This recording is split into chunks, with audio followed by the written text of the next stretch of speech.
Let's begin. Hello and welcome to Chrissy's Creepies. Today we have an interesting story to share with you.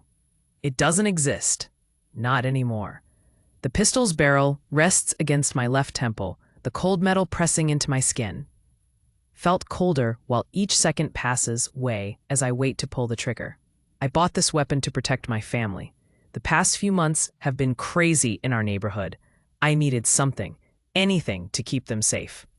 But now, after learning the truth, a truth I wish wasn't real, this gun has found a different purpose. There's no one left to save. I'm a 32-year-old working man in a corporate, where doing your job better than anyone else comes with its rewards. I work hard, and in return, I get better perks. I currently live in an apartment consists of 4-bedroom space. Not too modern, just the way we like it. Nothing extravagant, nothing more. I am married to her. She is love of my life, and together we have 2 kids. I love them more than anything. It all started in 2011, 14 years ago, when I met a girl who changed everything. She, currently my wife, taught me love, affection, and the kind of laughter that stays with you forever. 2011, I was 18, barely thought about academics, never worried about my appearance, and had no clear direction in life. And then there was her. Brilliant, effortlessly topping every exam, the most gorgeous person I had ever seen. She was everything I wasn't, and yet somehow our worlds collided. I still can't believe it. That this woman, the one I'm married to, is the same girl who once loved me, even when I was just a mess, stuck in a hole with no direction. That this is the same woman who became the mother of my 2 most adorable munchies. I still wonder how. We got married early, because I wanted to, she wanted to, we both did. She shaped me in ways I never imagined, turning me into the man I am today. 2 years after we graduated, we tied the knot. Her parents disapproved of her marrying me, and while mine were okay with it, they chose not to attend. Since her family wasn't coming, my folks decided it was best if they stayed away too. But none of that mattered. We had each other, and that was enough. My parents loved her, truly. They liked her a lot right from the start. Having never had a daughter of their own, they embraced her as one, treating her like family in every way that mattered. I had everything I ever wanted. My life was filled with love and joy. After we got married in 2014, at just 22, we moved into a simple studio apartment. It wasn't much, but to us, it was a love palace. She painted and sketched on the walls, turning them into canvases of our happiness. I adored every stroke, every color she brought into our world. She always wanted a baby, dreamed of starting a family early. But I asked her to wait, not because we couldn't afford it, we had enough, but because I wanted to give our children the best life possible. If you're a parent, you understand. She was upset, but she understood. We both worked hard, earning a decent living. Whenever we could, we traveled, sometimes internationally, escaping our busy schedules to explore the world together. And at least once a month, we visited my parents. She loved it there. It had been a year since we got married. A year since she was separated from her parents. The pain never left her. I could see it, even if she never spoke about it. She never shared it with me, but I knew. I tried to reach out. I went to their home, met them face to face, and explained everything. I asked them, no, I begged them, to visit us just once. Seeing me put in so much effort, not for myself, but for their daughter's happiness, something in them shifted. They saw it, the love we shared, the way we belonged together. And in that moment, they understood. We weren't just married, we were truly, deeply in love, more than anything else in this world. They agreed to visit. Continuing the story, then came the day I had been waiting for, the day I surprised her. I brought her parents home, and the moment she saw them, her happiness knew no bounds. It was a day we would remember for the rest of our lives, a day of healing, of love, of family coming together again. And that night, we made another decision, one that would change everything. We decided to have a baby. Everything had fallen into place. We were happy, truly happy. There was nothing more I could ever ask for in this lifetime, or any lifetime. The next year, I sat in the hospital lobby, heart pounding, waiting for the moment that would change our lives forever. And then the news came. A baby girl. I had always dreamed of having a daughter, while she had hoped for a boy. We had even placed a bet on it, one that I had just won. But in that moment, none of that mattered. All that mattered was that she was here, our little girl. And oh man, that feeling, the moment I took her to my hands, was beyond words, beyond anything I had ever known. It was irreplaceable. In that instant, I wasn't just a man. I was the luckiest man alive, a husband, and now, a father. After we were discharged, we returned to our little studio apartment. But suddenly, it felt small. Not because of its size, but because our love had grown. It had taken shape in the form of our baby girl.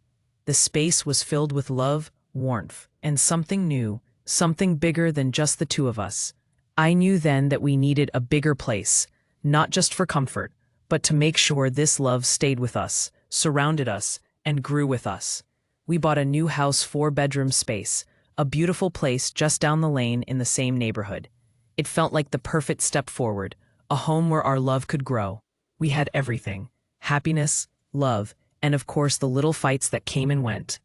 Never strong enough to shake us, because at the end of the day, we always had each other. 2 years gone by, her father passed away. I had never seen her like that before, completely shattered, lost in a grief too heavy to carry. She cried for him, and I could do nothing but watch, helpless. She was just weeks away from giving birth, yet in that moment, she was a daughter mourning her father, not a mother preparing for new life. And as I held her, watching her break apart, I cried too, not just for him, but for her, for the pain she couldn't escape, for the sorrow I couldn't take away. Weeks passed and her mother moved in with us. We couldn't leave her alone. She wouldn't, and I definitely wouldn't. Now, just 2 days remain until the delivery. The house feels different, quieter, heavier, but through it all, we hold on. We were blessed with a baby boy. She had no idea what I had planned. I named him after her father. We never spoke about it, never discussed it. But when she saw his name, she looked at me, eyes filled with tears, and asked, "Why?" I smiled and replied, "For you." A year later, it was my daughter's first day of school. On the way, excitement filled the car, hers, ours.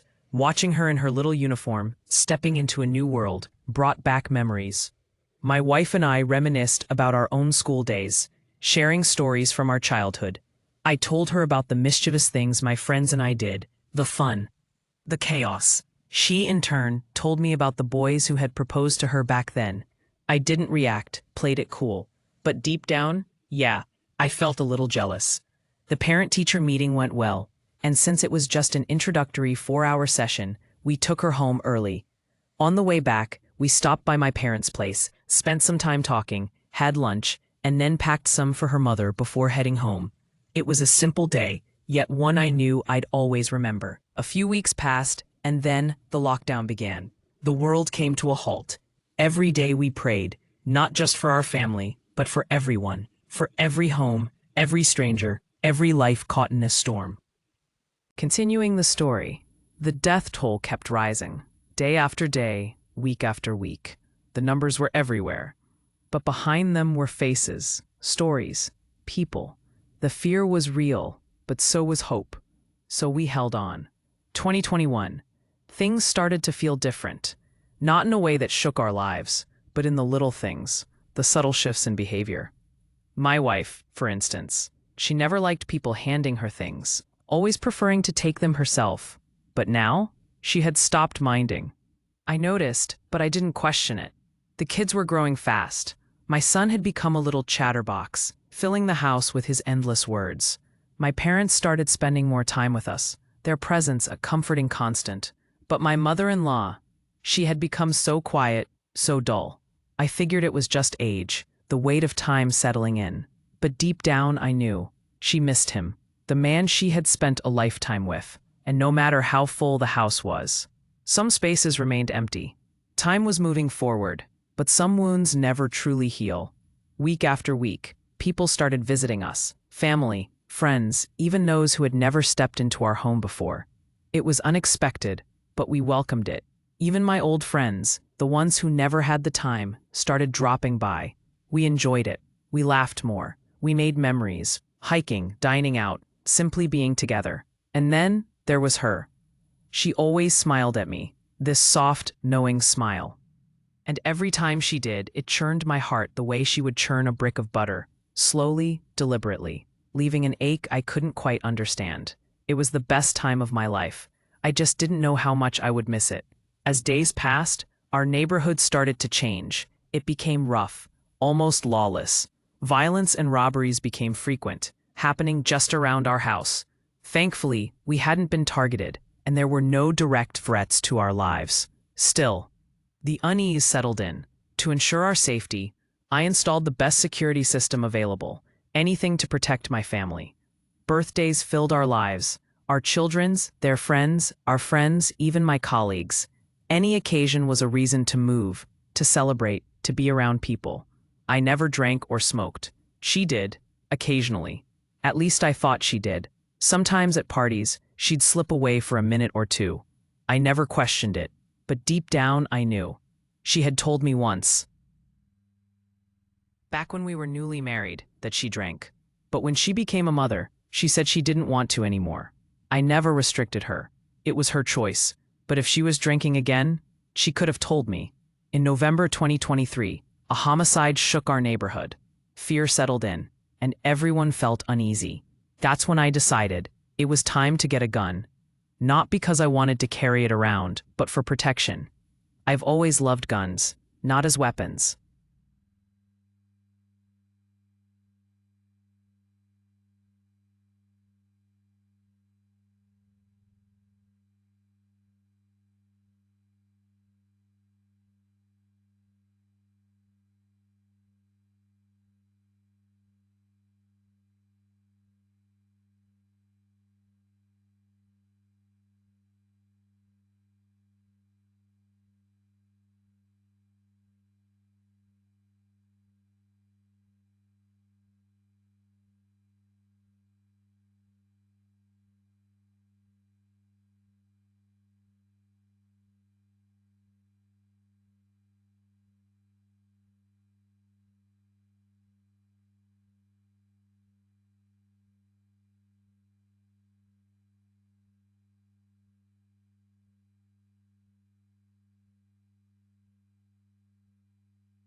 But as a fascination, a collector's admiration.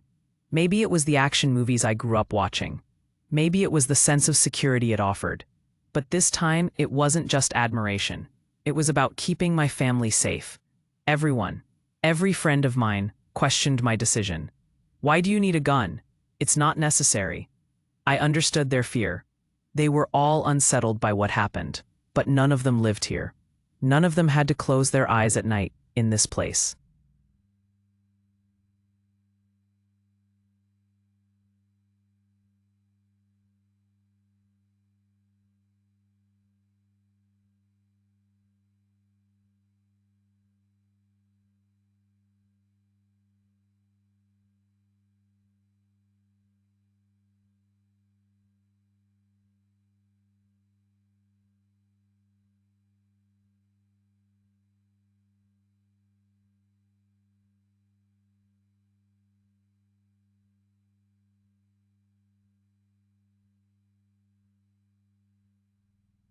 But as a fascination, a collector's admiration.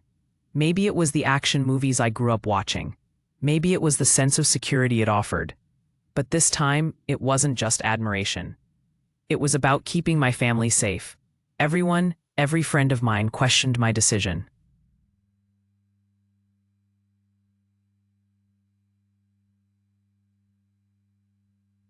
I did. My family did. So I told them, it's just for protection. Don't worry, I'm not planning to play with it.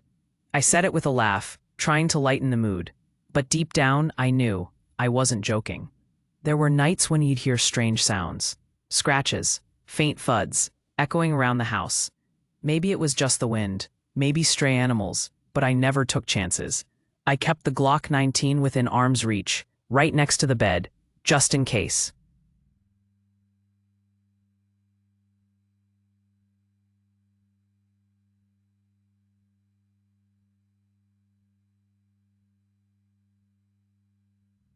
Just in case.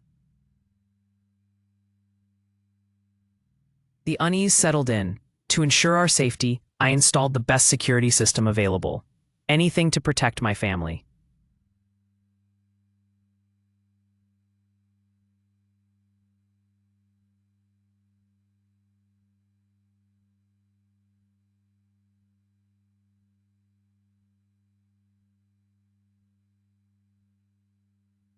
I did. My family did. So I told them, it's just for protection. Don't worry, I'm not planning to play with it. I said it with a laugh, trying to lighten the mood. But deep down, I knew. I wasn't joking. There were nights when we'd hear strange sounds, scratches, faint thuds, echoing around the house. Maybe it was just the wind, maybe stray animals, but I never took chance. But those were just precautions. The real moment, the one I had always feared, the one that would make me truly need the gun, never came. Until now. Until today. Today is February 10th, 2025. Continuing the story. Now, let me ask you something. You have everything. A wonderful life, a loving wife, beautiful kids, supportive parents, good friends, a great job, and countless cherished moments. But what if a stranger, someone you've never met before, someone who knows nothing about you, looks you in the eye and tells you that your entire life is built on a lie? If you have even the slightest doubt that I'm lying, see for yourself. Don't walk in. Just take a peek. Just a peek. This feels strange, unlike anything I've ever experienced in my entire life. Why should I peek into my own house? I smiled, brushed off his words, and walked away. But no matter how much I tried, I couldn't shake the thought. By the time I reached home, parked the car, and stepped out, his words still echoed in my head. I crossed the pavement, hand reaching for the door, but I hesitated. Something felt off. What could be wrong? What if I just took a peek? It's my house. After all, if I did that, maybe, just maybe, this strange feeling would finally go away. So I stepped away from the door and moved toward the window overlooking the hall. Just a peek, I told myself. And there it was. Nothing. Everything was exactly as it should be. Of course, it is. This is my house. What could possibly be different? I let out a quiet laugh, shaking my head at that madman's words. Ridiculous. With that, I turned back toward the door, and then I felt it. Something was off. Different. An unease settled in my chest as I stepped back to the window for another look. It was my house, but it didn't feel like it. Empty. The warmth of home, the familiar mess of everyday life, gone. The Chinese cutlery we used every day in the living room, missing. The carpet, filthy, covered in dust, as if no one had stepped on it in years. The wallpaper, ripped apart, gaping tears running across it like open wounds. Everything was wrong. Everything felt very, very wrong. And just then, my phone rang. A familiar number. Dr. Samir. I knew him. Why was he calling me now? I picked up. Hello? A pause. Then his voice, calm yet heavy with something I couldn't place. Did you see the change? My breath hitched. I told you. A chill crawled down my spine. Everything has changed. Your life is based on a lie. I disconnected the call. My fingers felt numb. Turning toward the door, I unlocked it, hesitated for just a second, then stepped inside. Silence. The air was heavy, stale, almost suffocating. The warmth, the love, the familiar aura that filled this space just this morning, gone. It felt abandoned. Dust clung to every surface. The floor, untouched for weeks. The bed, it reeked. The sofa carried a stench so foul, I almost gagged. I moved toward the refrigerator, pulling it open. Empty. Not a single grocery item. No milk cartons. No leftovers. No signs of life. And the lights, dead. No electricity. This wasn't my home. Or rather, it was, but it shouldn't be. I called my mother, but she didn't answer. I tried again, pressing the phone tighter against my ear, as if that would somehow force a response. Silence. A hollow, heavy kind of silence that made my stomach turn. I glanced around the house. No electricity, no warmth, no life. The walls that once carried laughter now felt like they were caving in. And then came the knock. A sharp, deliberate knock at the door. I turned, my pulse quickening. And there he was, Dr. Samir, standing in my doorway, calm, expectant, as if he had every right to be there.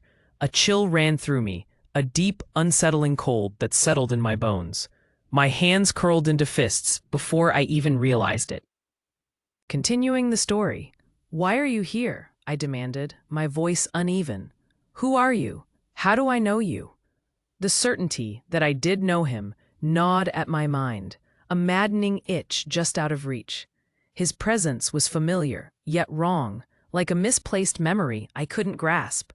My breath came shorter, my chest tightened, the room blurred at the edges. The last thing I saw, before everything went black, was his face, watching me, unshaken, as I collapsed onto the floor. Same day, late night. I woke up 2 hours later, my head pounding, my thoughts a tangled mess. The weight in my chest hadn't eased, it had only settled deeper, like a parasite feeding off my sanity. I knew then, with unsettling clarity, that something was wrong with me. The room smelled of dust and neglect, yet I was in our bedroom. The familiarity of it only made the unease worse. And then I saw him, the stranger. No, not a stranger, Dr. Samir. He sat beside me, calm as ever, watching, waiting. "How are you feeling?" he asked.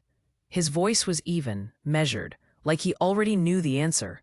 I wanted to say the truth. "I'm losing my mind. Nothing makes sense. My home isn't my home. My life feels like a fabrication." But the words wouldn't come. My instincts took over instead. "I'm fine," I lied. And then the door creaked open. My mother stepped in first, her face lined with worry, followed closely by my father. Behind them, a few of my friends lingered in the doorway, their expressions unreadable. The sight of them should have been reassuring, should have grounded me. Instead, it only deepened the dread crawling under my skin. I sat there, staring at them, waiting for someone to say something that would make sense. My mother looked at my father, her hands trembling. My friends shifted uncomfortably. And then Dr. Samir spoke. The last 5 years, they weren't real. The words didn't hit me at first. They hung in the air like smoke, twisting, waiting to settle. "It was all fine until 2020, he continued, carefully choosing his words. But after that, things changed. My heart pounded against my ribs. I wanted to speak, to ask what the hell he meant, but my throat closed up. My mother finally stepped forward, her voice barely above a whisper. "You lost them." Everything in me went still. Have you ever felt like you were falling, deep, endless, into a black void, while your body remained in the same place? Like time didn't move, yet everything around you had changed. You know you're in the present, trapped in this unbearable now, but you don't want to be here. The past, even if it was a lie, felt warmer, softer. It wrapped around you like a memory you could still touch. Even knowing it wasn't real, it was better than this. I felt it. Yes, I did. The pandemic, they got sick. She swallowed hard, struggling to say it. You all did. But you survived. No. My head shook before I even realized it. "No, that's not true. That's not true. You couldn't bear it," she continued, tears slipping down her face. "You forgot. You built a life where they never left." The world around me shrank. My breath came in ragged gasps. No, I just saw them. My wife, my kids. We had breakfast. We laughed. I picked up my daughter's toys this morning. I kissed my son's forehead before leaving for work. I was just with them. But I wasn't. The truth crashed into me like a hole in heart, like a wave, drowning me in its weight. The empty house, the dust, the missing warmth, the silence. It had always been silent. I clutched my head, squeezing my eyes shut, trying to fight it, trying to hold on to what I knew, what I thought I knew. But the memories were slipping, breaking apart like shattered glass. I had been living a lie. Moments later, the room echoed with a single deafening blast. The gun kicked back in my hand, the sharp scent of gunpowder filling the air. The bullet tore through flesh and bone, carving its path deep into my mind, erasing the unbearable truth, silencing the agony that had swallowed me whole. No more lies, no more pain, no more empty home where laughter once lived. Just darkness, just silence. just gone. And now there was nothing left. The bullet tore through, carrying with it the truth I refused to live with, ripping away the reality etched in my mind that they were gone. It left my brain vacant, hollow, free of the unbearable weight of knowing I didn't want this truth. Not if it meant a life where they didn't exist. Not if it meant this was all that remained. Farewell. Thank you for being part of the Chrissy's Creepies community. Check back soon for more stories. And that concludes this story.